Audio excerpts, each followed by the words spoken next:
I'm Maggie, and welcome to the M&M Debrief, a political and pop culture podcast. We're recording this episode at 6 p.m. on Monday, April 13th, 2026.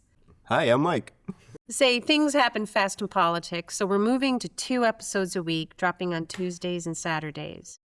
But today we'll talk about Orban's and Trump's defeat in Hungary and defeat of the right and what it means for us, presidential corruption and what can we do about it anyway, Melania's statement regarding the Epstein files and do we care, the big question on the Iran war, are we winning or losing, and then final thoughts from Mike and Maggie.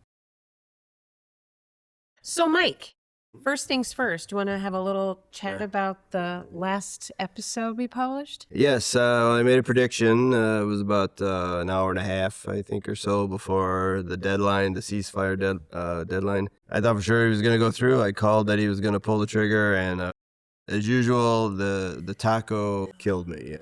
He Taco, always chickens out. Trump always chickens out, and I am always underestimating the power of Trump chickening out. So that's a lesson I've learned, and Scott is my witness. I will never go against the taco again. Never underestimate the power of the taco. Okay. So our big story is that Orban was defeated, and he actually conceded, which to me meant a lot, actually. There was a chance I thought he might not do that, but he did. And this new fellow, Magyar, was elected.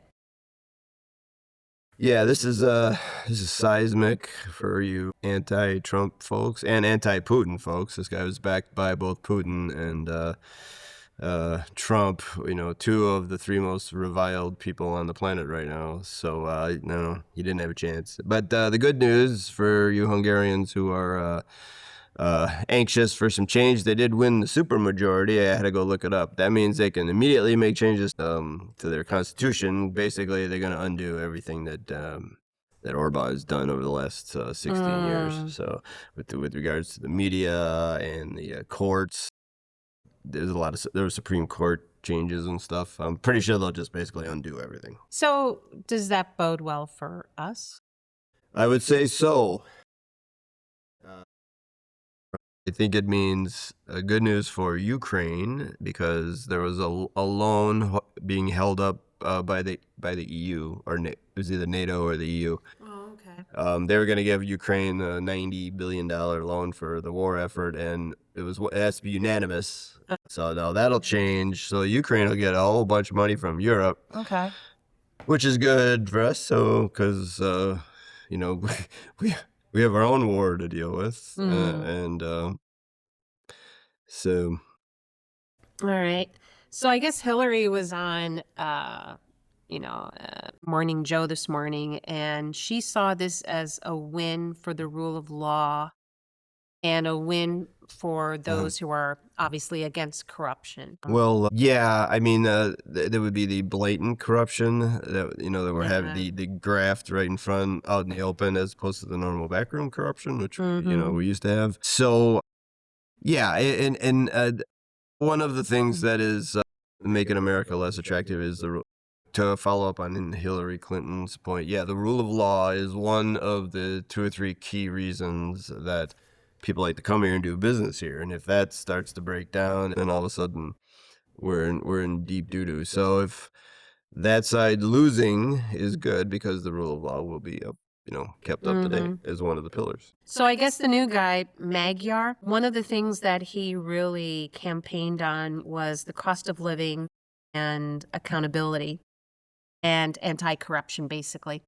And so what Hillary said, and I thought it was very profound, and I hope that the Democrats actually listen, is maybe they should be focusing on those same things for their own campaigns for the midterm. Focus on cost of living and accountability, anti-corruption, and if you do that, and it's just stay the course, you actually may be successful. Yeah, the kitchen table issues, so to speak. Yeah. I've been saying this for a while. I think, and this is not a left or a right thing, because they should keep to the economic issues. and sometimes that swings left and sometimes it swings right, so decreasing costs in healthcare, union membership, trying to throttle back supply side economics to help with inequality. Right. So yep, and I did hear that or I saw somebody talking about how they did purposely keep centrist with this guy, with this he's basically a Democrat. They specifically asked him to keep centrist and stay away from the social issues. Okay. So And, good guidance for us. yeah, and a number of Orban supporters went over to him for Yeah. that. So Okay. Lots to learn for us. Okay, Mm. great. So speaking of corruption, it just seems like everybody who's connected to Trump is making money hand over fist. Mhm. People who were never billionaires are becoming billionaires overnight because they make a great stock trade. There's the predictive markets. One of the things that I heard today recently was about the blanket pardon that Trump referenced. Basically, anybody within 200 feet of the Oval Office. Now, it was like, ha ha ha joke, but we all know it's not really it's not a joke. It's serious. Everybody connected to him should feel free to do whatever they need to do, even if it's not entirely legal, because he's going to pardon you all anyway, at least for federal crimes. Then also, there's the whole fact of the potential murders, people who were alleged to be drug traffickers. We don't know that they were drug traffickers. But basically they've murdered people and there just is nothing being said about it. Minneapolis, the two that were murdered, Renee Good and also Alex Preddy. How long has it been? And we haven't heard about anybody being prosecuted for those killings. And then you have SCOTUS providing presidential immunity. And so we have created an ecosystem to promote corruption. What the hell? Yeah, so we're gonna extend this episode it's another 30 minutes to go over that. Yeah, well, I don't want to be a pearl clutcher, it's like, oh, this corruption, like stuff like this has been going on for a long time. So, but in the past, there's been You've mentioned Pelosi, right? Yeah. So there is something. I like Nancy Pelosi, but there is something called the Pelosi portfolio, and you basically buy and sell everything she does, and you'll make like 3 times what the market usually makes. Okay. And this is, and this is the kind of thing where I am just looking at everything, and I am unable to speak. Like, what was the series of decisions that got us here? I can only hope that it's so bad and so blatant that there are changes. Enough people are angry over all the political spectrums that they'll force some changes. Something has to change because now it is so blatant. It is so blatant. It's so obvious. So I guess this is one of the flaws of the founding fathers. They depended a lot on honor. Why the hell is there not a rule that you can do this? Nobody has any honor. Nobody has any shame. Right. No shame. So I'm afraid you have to police people. Why are there environmental protections and all these weird rules? Because somebody did something. Right. So they're always in response to what someone already does. So that would be laws. You need regulations, laws, And they need to be enforced. Yeah. That's the whole point is that they're not enforced, at least not for them, not for this class. Right. Well, the predictive markets is probably the one the one example that encapsulates everything that is here. You can bet on whether Donald Trump will invade Iran. Well, you think he told Eric, and Eric got on Kalshi and bet on the war and put the farm on it, and boom. Or nod, wink, wink. Right. Yeah. Or someone puts on a huge negative trade in the oil markets and a positive trade in the S&P futures. 15 minutes later, Donald Trump comes out and says, hey, we're going to have a ceasefire. Right. Well, it does seem very obvious that certain people made a lot of money very quickly. They turned into, millionaires. And I guess the answer is just enough people aren't mad enough. Well, strangely, is like, how can I get a piece of that? Yeah. But we can't. We're not allowed into that particular club. Yes, the Epstein class. Yes. Right. And so I maintain that's more of a divisive line within America, not the red or the blue. It's the people in this class who seem to have everything going their way. They seem to be the in crowd. They seem to know the right people. They can get away with things. Hey, Swalwell, don't even get me started. And then there's the rest of us who are following all the rules, and gosh darn it, if we run a stop sign, we're getting pulled over, right? And we're getting a ticket and having to pay it. But this other group of people seem to be getting away with everything.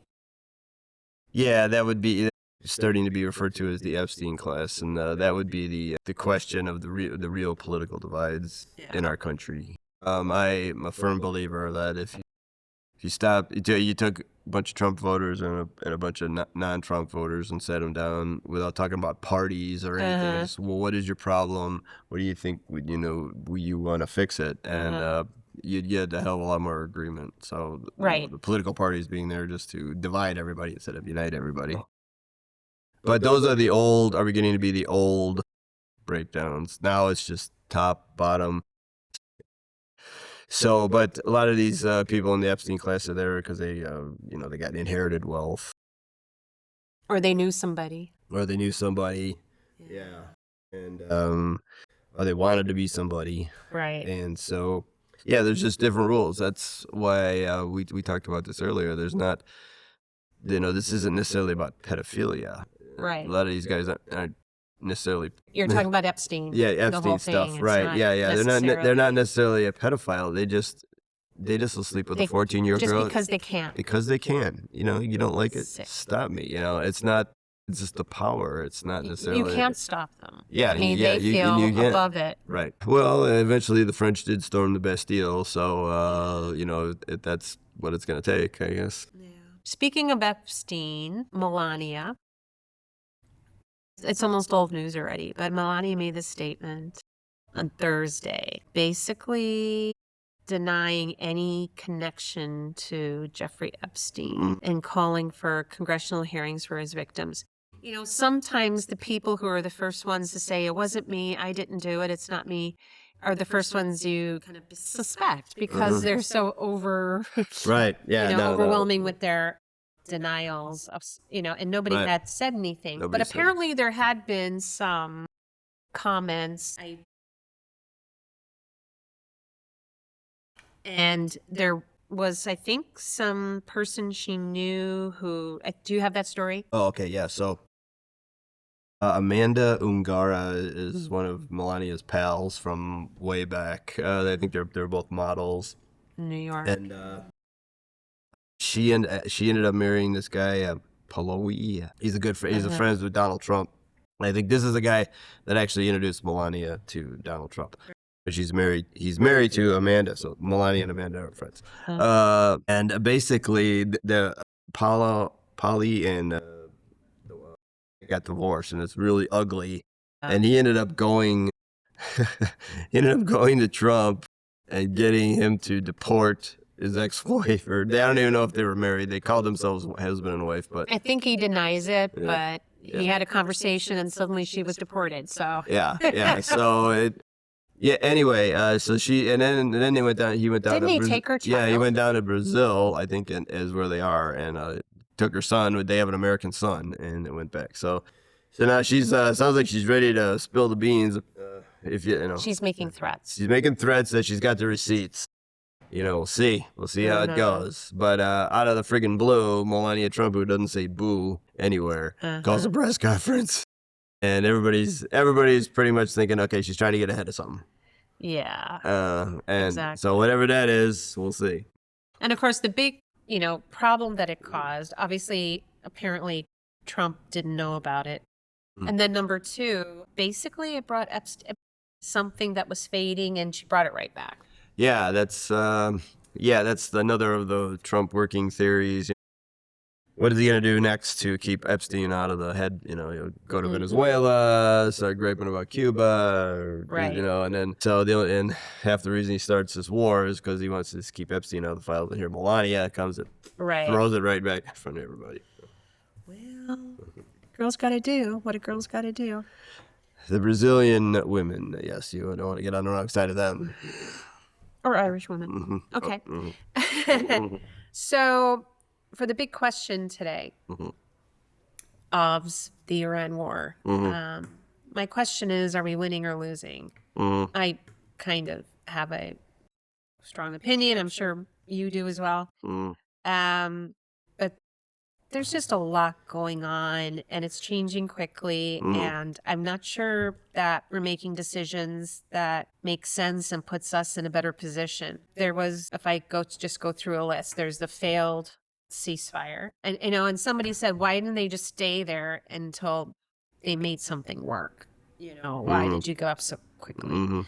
And then Trump today started laying U.S. blockades on the Strait of Hormuz. I assume that is to keep the oil, Iran's oil, from getting out and getting distributed, I imagine.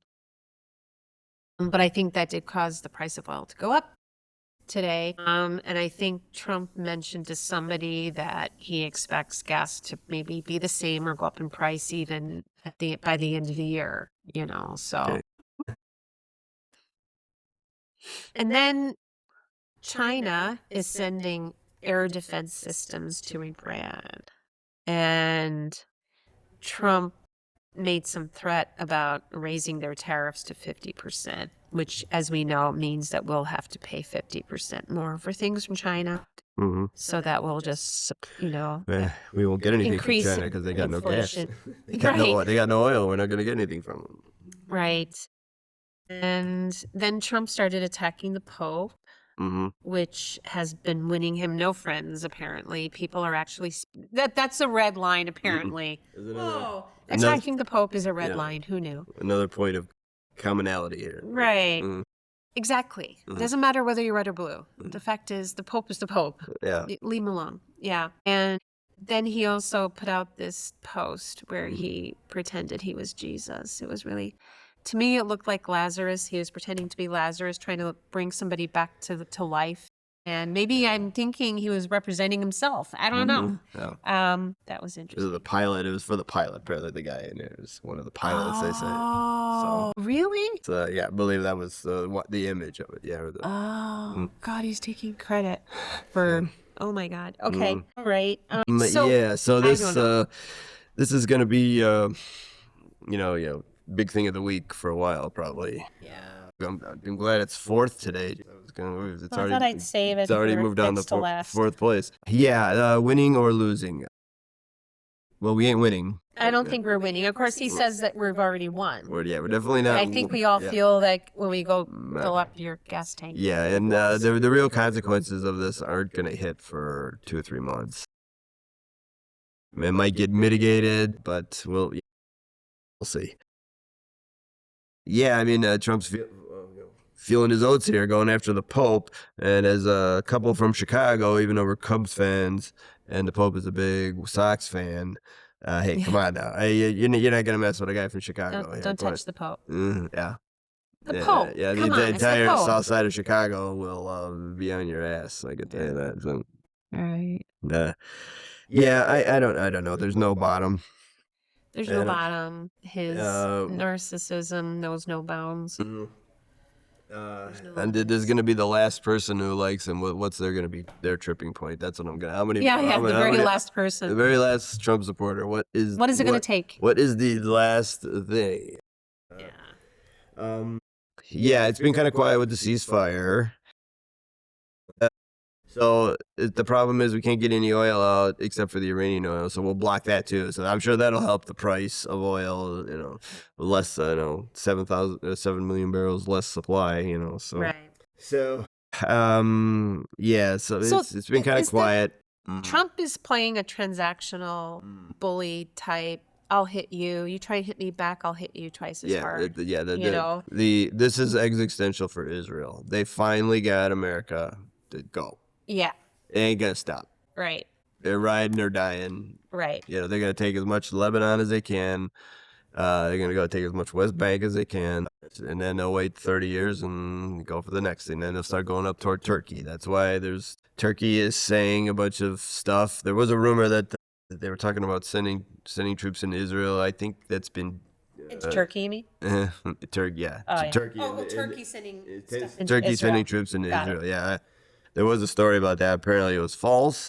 So if you see that, maybe double, triple check that. But it sounds like they're really mad at Israel and saying some nasty things, but they're not saying they're gonna go. So, Well, the other aspect of it too, though, is that Iran is playing the long game. yes, yeah, exactly. They're thinking generationally. They're not They're like the Chinese. Ah. You know, it's the one thing about these older. We're the punk kid as far as civilizations. They've been around for millennia. These are millennials, the Chinese, Gone the through Russian Cossacks, you know, the Yeah. Persians. Right. This is just the Japanese. You know, this is just another cycle in the cycle here, and here we are talking about our 250th anniversary. I mean, Right. you know, and how many millennial they've been around. So they're Right. playing long games. They'll still be there 5 years from now. They're still going to be in Iran, They will just outlast. right? We just shouldn't be in the Middle East at all. Yeah, They're just yeah. Well, that's another thing. Yeah, Christians. They don't want these, arrogant Christians coming in here. well, it's just more that we're a more modern society. To your point, younger, still growing, still learning about ourselves. And they've been around forever. They have long memories. So it's, what do they say, bringing a gun to a knife fight? It's just not the same Yeah, it's kind it's of. antiseptic for us. It's just Yeah. about, and then you go home for lunch. For them, Yeah. they're in the dirt. It's their land. Yeah. Right. Okay. Final thoughts, Mike. You were mentioning something about a guy who burned down a warehouse? Yeah, it's a human interest story. Yeah, this is a guy who's a warehouse worker in Ontario, California, for Kimberly-Clark. So think toilet paper and paper towels. He's got fed up with the wage, and there are videos of him saying, "You should have just paid me a living wage. Here's what you get if you don't pay people a living wage." So this guy's a big fan of Luigi Mangione, I guess. So The guy who shot the United Healthcare. yeah, a year and a half ago, whenever that was. And and then he just take video of himself just setting all the toilet paper on fire. And this is a monstrous warehouse, and it is Wow. man, it is. 3 city blocks or something. Wow. It's incredible. And so hope you don't need any toilet paper in California. I hope you hope you stocked up early. But it's an indication. The two anecdotes. Right. At what point? And I'm sure there's plenty of people who are sympathetic. I guarantee you there are millions of people who are sympathetic to this guy and sympathetic to Luigi Mangione. At what point does the momentum flips, and we stop some of this income inequality nonsense? The haves and the have-nots, and it's just getting broader. It's getting worse. You have billionaires and people who are becoming billionaires for the first time. Again, part of that Epstein Class. And, as I'm hearing myself talk, I mean, I like making money. We all do, right? I have nothing against being rich and, having things. It's just gone too far. And that normal, average people like us are kept out. Right. Of the club. Yeah, we may have to do some special episodes. Supply side economics. Boy, was that a dumb idea. Yeah. In full disclosure, I voted for Reagan in 1984. The first person I ever voted for was Ronald Reagan. Supply side economics, Wall Street, the 80s. I was all in, and eventually, after year after year of data and other observations, it just don't work. Supply side, I would say, of the two large events that led to where we are right now, that would have to be one of them. Yeah. So Okay. My final thought is What the hell? Swalwell. Well, Um, am disgusted, obviously, and disappointed, and just genuinely upset because I thought Swalwell was a decent person. Admired him. I thought didn't he yeah, it's kind of like a book. actually run for president for a minute? He might have been on the primary stage. I'd Yeah. have to go look it up. And this didn't come up then. I think it was before, right? Before he said it was 2024. 24, yeah. Yeah. Oh, maybe he was on it. Well, if he's guilty, Yeah. this probably has gone on for a long Yeah, time. this is the first time he's been caught. Caught or somebody reported it. Yeah. What the hell? Just How did it go on for so long without anybody saying anything? Is this another example of the quote unquote Epstein class? Yeah. Yes. I don't know Swalwell's background, but once you get to be a representative for, what's it, like 6 terms or something, Yeah. You're in the class. He got away with it. Well, that's, is he just a dirtbag? He's a dirtbag racist or a rapist.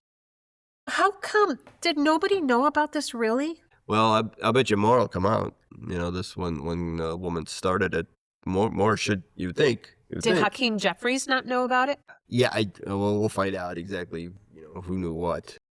Right. So this is very early in the discovery, we'll call it. And I should withhold judgment. It's just sick, and I'm tired of it, and it needs to end. Yeah, there's plenty of people who feel the same way, and so it's always puzzling. If so many people find something like this abhorrent, you can tell there's laws all over the place. Right. Why doesn't it stop? Right. Like, seriously? And then the other Republican representative who is also, I'm just tired of it. Will y'all just get it that you're going to get caught and it's going to be bad? I mean, Swalwell has a family and children. Right. So there's something in the brain, I mean, if you gave me, if I earned $10 million on some business, I'd say, see ya. But no, guys like Bezos and Gates, they have a screw loose somewhere. They got 2 extra screws on this side of the brain to help, but then they got another screw loose over here. Right. So, I want to try and end on a positive note. Is it possible that things are so bad right now in terms of everyone, doesn't matter whether red or blue, people behaving badly, people behaving very badly? I mean, you're actually calling out the Pope, never mind everything else that we talked about tonight. Is there at all a chance or a possibility that this openness, this blatant bad behavior will cause us as voters and as Americans to change things and demand a better government? A government that is honest, transparent, has integrity. Yeah. At what point is accountable? Yeah. At what point is the gun thinks about the people first rather than themselves? What is the breaking point of all this? Yeah. So, I mean, this is kind of the natural extension of the American credo, which is the individual first and the group second. The group keeps all the norms and standards and laws, and I don't think that's the natural state of things. It's an equal part with the group and the individual, and not one over the other. So, but that's a larger framework of government and societal thought, I guess. So, what's the snapping point? There's gonna be some snapping point. Yeah. We can talk about the black swan all day. You don't even know what it is because it ain't coming. Empty shelves, AI recessions. Some war-related hit here, or who knows what the trigger will be? Yeah, an election that gets canceled, something. Right. Okay. Hang in there. Either that, we've already had mini swans. Yeah, having a bunch of mini swans, black swans, right? Yeah. Hang in there. All right, everyone. Thanks so much.